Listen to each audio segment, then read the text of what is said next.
তো এই বাবুটার এমন কি হলো যে হঠাৎ এমন ভাবে কাঁদতে স্টার্ট করলো, তো দেখতে থাকো পুরো ভিডিওটা। তো হ্যালো বন্ধুরা, welcome back to my channel. Good morning সবাইকে। আজকে হচ্ছে আমার ডে 35। তো আজকে আমার ভোর 5টার সময় ঘুমটা ভেঙে গেছিল, আর নিচের দিকে তাকাই দেখি তো ভাই আমার পায়ের কাছে শুয়েছিল। তো বাইরের ওয়েদারটা তোমরা দেখতে পাচ্ছ কেমন লাগে সকালবেলায়। তারপর আমি আবার শুয়ে দিয়েছিলাম। তো এত সকাল উঠে আমি কি করব? তারপর সকাল 8টার সময় উঠে বোধহয় ভাই আর আমি চলে যাই ব্রাশ করার জন্য। তারপর বাড়িতে এসে বালতিতে জল ভরে নিই।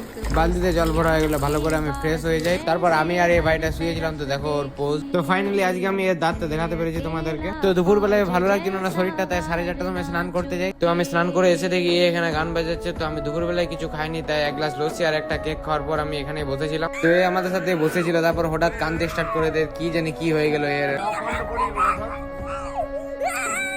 তারপর বিকেল বেলায় ভাই আর আমি চলে গেছিলাম এটিএম গ্রাউন্ড ক্রিকেট খেলতে। তো এরা খেলছিল, তারপর আমরাও খেলতে চালু করে দিই। তারপর কিছুক্ষণ খেলার পর বলটা মেরে দিয়েছিল এদিকে, তো ঝুপে ঢুকে গেছিল আর খুঁজে পাচ্ছিলাম না। তো আমি এখানে দাঁড়িয়ে দাঁড়িয়ে ভিডিও করছিলাম, আর ভাই ওইদিকে দেখো ব্যাটালি কোথায় যাচ্ছে। বলটা খুঁজে পাইনি, তো বাড়ি যাচ্ছিলাম। তো উপরে দেখো কত পাখি উঠছে। তো তারপর আমরা সিধা বাড়ি আসছিলাম। তো ভিডিওটা ভালো লাগলে লাইক শেয়ার আর সাবস্ক্রাইব করতে ভুলবেন না। তো দেখা হবে পরের ভিডিওতে, বাই।